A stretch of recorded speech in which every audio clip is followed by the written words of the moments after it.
brought you by Silver Pumps and Motors.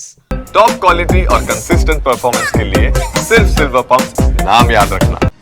ఏపీలోని అన్ని ప్రాంతాల్ని అభివృద్ధి చేయడమే తన లక్ష్యం అన్నారు ఏపీ సీఎం చంద్రబాబు. బనకచర్లపై బీఆర్ఎస్ ప్రచారంలో ఏమాత్రం నిజం లేదన్నారు ఆయన. 2027 నాటికి పోలవరం ప్రాజెక్ట్ ని పూర్తి చేస్తామన్నారు. కరెంటు ఛార్జీలు పెంచబోము అని స్పష్టం చేశారు. 10 రోజుల్లో కడప స్టీల్ ప్లాంట్ పనులు ప్రారంభమవుతాయని తెలిపారు. ఎవరైనా తప్పు చేసిన వాడు మీ దగ్గర సమాచారం ఉంటే నేను ఎవ్వరిని వదిలిపెట్టను. తప్పు చేసిన వాడి పట్ల చండ శాసనుడుగా ఉంటానని మరొక్కసారి మీ అందరికీ విజ్ఞప్తి చేస్తున్నాను. 2027 డిసెంబర్ నాటికి వీలైతే జూన్కి పోలవరాన్ని పూర్తి చేసి జాతికి అంకితం చేస్తామని హామీ ఇస్తున్నాం.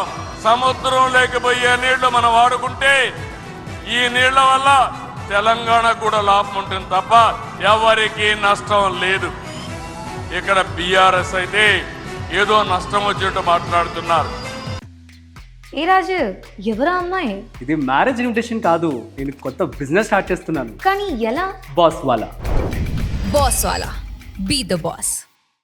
నేను ఆ రోజు కూడా ఏదైతే వాళ్ళు ప్రాజెక్ట్ కట్టినప్పుడు గోదావరి పైన నేను ఎప్పుడు కూడా అబ్జెక్ట్ చేయలేదు. ఒక పక్క బకాయిలు ఉన్నాయి. ఈ రోజు ఒక్క విషయం రాష్ట్ర ప్రజలందరికీ విజ్ఞప్తి చేస్తున్నా.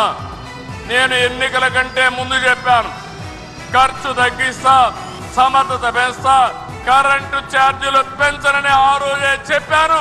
దానికి నేను కట్టుబడి ఉన్నానని మరొక్కసారి మీ అందరికి విజ్ఞప్తి చేస్తున్నా. సివిల్ ప్రయాణం చేయాలంటే విమానాలు కావాలి.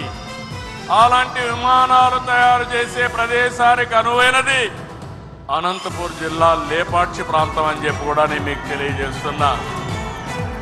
నేను ఆ మాట అడిగాను. ఆ మాట అడిగితే కర్ణాటకలో ఉండే వాళ్ళు కొంతమంది అంటున్నారు బెంగళూరులో ఉండే హెచ్ఏఎల్ నేను ఏదో షిఫ్ట్ చేయాలని కోరానని. నేను ఎప్పుడూ అలాంటి పనులు చెయ్యను. 10 రోజుల్లో కడప స్టీల్ ప్లాంట్ పని ప్రారంభమవుతుందని అనౌన్స్ చేస్తున్నా. ఫేజ్ 1 4,500 కోట్లు. భగవంతుడు కరుణిస్తే ఫేజ్ 2 కూడా ఇంకొక 4,500 కోట్లు.